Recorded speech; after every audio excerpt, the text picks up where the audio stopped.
Let me say something that will annoy you. Don't quit your job yet. Not because the job is good, not because you should be grateful, but because your job is leverage, and leverage matters more than courage.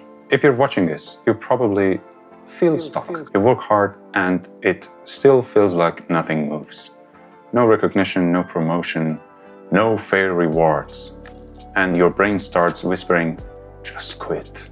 And the worst part is, you can't even explain it to people. From the outside, you have a good job, but inside, you feel tired, bored, and secretly angry. Here's the truth. Most people don't hate the job. They hate the feeling of losing inside the job, losing status, progress, and losing control. You don't just feel unhappy. You feel like your effort is being wasted. And that is what hurts. You expected a pay raise. You expected a promotion. You expected to be seen. And when that doesn't happen, you don't just feel disappointed, you feel disrespected.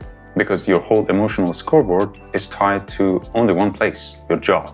So if work is going bad, your whole life feels bad. That's why one email can ruin your day. Constant frustration. So every meeting becomes a personal crisis. Every unfair decision becomes a mental war. And you suffer, not because the work is impossible, but because your focus is trapped. And when your focus is trapped, you react emotionally, even if you're a logical person. Part 1. Strategic suffering. I call it strategic suffering. It means I can't tolerate this job because I'm using it to buy freedom.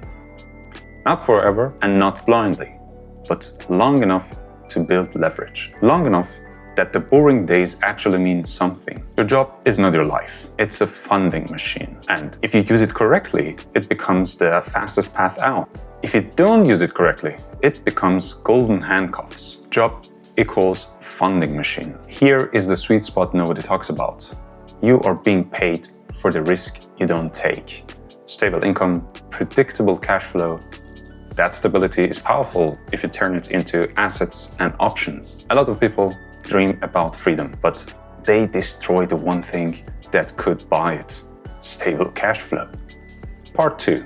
Why you feel trapped. The human mind needs challenges. If your job doesn't give you the right challenges, your mind creates them. Promotion, status, attention, being important. And some of these are invisible games. Like, did my boss notice me? Or why did he praise that guy and not me? But those games are often out of your control. And the worst setup is this. You obsess over something you cannot control, and you ignore the things you can control. That's how frustration becomes suffering, because your brain keeps running the same loop with no solution. Control what you can. So the goal is not be happy at work. The goal is make work emotionally smaller by building a second source of meaning and progress outside work. Not to escape reality, but to stop giving one building the power to control your entire mood. Part 3. The plan. Leverage framework. Now, I'll give you a simple plan. Not motivation, not quotes. A plan you can follow, even if your job is boring. If you implement this, you will still have hard days, but you will stop feeling trapped. Step 1. Keep the paycheck and stop emotional damage. That means stop expecting fairness. Stop expecting your manager to save you. Stop making your identity depend on their decisions. Do your job professionally, not emotionally. You can be ambitious, but don't be desperate. Professional, not emotional. Here's a sentence to repeat. My job buys my freedom. It doesn't define me. And when you say that, you breathe differently. You show up calmer, and that alone improves your situation. Step 2. Build leverage in 3 lanes. Money, skills, options. Lane A, money leverage. Increase your savings rate. Cut stupid spending. Automate investing. Not because you want to be cheap, but because you want power. Lane B, skill leverage.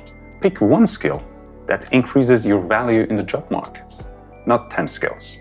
Only one, because skills equal negotiation power. Lane C, options leverage. Build a plan B, side project, freelance, business idea, or simply a stronger resume. When you have options, work stops feeling like prison. Even if you never use plan B, it changes how you feel every day. Money plus skills plus options. Step 3, the math payoff. Let's make it real with numbers. For example, you invest $2,500 per month. Not trading, not gambling, just consistent investing, let's say, in an ETF. At roughly 7% per year, after 5 years, that can become around $180,000. After 10 years, it can be around $430,000. And the point isn't the exact number. The point is, you're building a second engine, a quiet engine that keeps working, even when your job feels pointless. Consistency beats emotions. And here is the peace of mind part. When your investments and options grow, your boss gets smaller, office politics get quieter. You stop begging the job to make you feel alive. You still do your work, but you stop needing approval to feel okay. That is real freedom. Part 4. Don't quit fast. Exit plan. Now listen, sometimes the job really is wrong. Toxic environment, health is getting worse, and no growth. I'm not saying stay forever.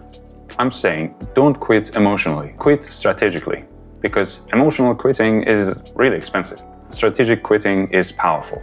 If you want to quit, do it like this. Update your CV and LinkedIn this week. Test the market, apply to 10 roles, and see the truth. Are you really wanted? For what salary? In what cities? Then fix the gaps. One skill, one certification, one project. And then build a runway. 3 to 6 months living costs saved. After that, get an offer, sign it. Then you can quit. This protects you from your worst enemy, your emotions on a bad day. And it replaces panic with a process. Offer first, quit second. Part 5. The moment your life changes. The exact moment your life changes is not when you quit. It's when you realize, this job is not my cage, it's my tool. When you stop needing the job to validate you, you become dangerous in a very good way. Calm, patient, focused. You stop reacting and start choosing. And funny enough, people treat you with more respect when you stop chasing it. Here is your action for this week. Pick one. Increase your saving rates by 5%, or start a side project 2 hours per week, or update one job market skill for 30 minutes a day. Small steps, but every day. That's how you turn suffering into strategy, not by quitting, by building leverage quietly. If you want, I will make a follow-up video with my exact weekly plan, how I split time between job, fitness, investing, and side project. And I will share the mindset that helped me stop taking work personally. If this hit you, subscribe, because this channel is about building freedom without hype.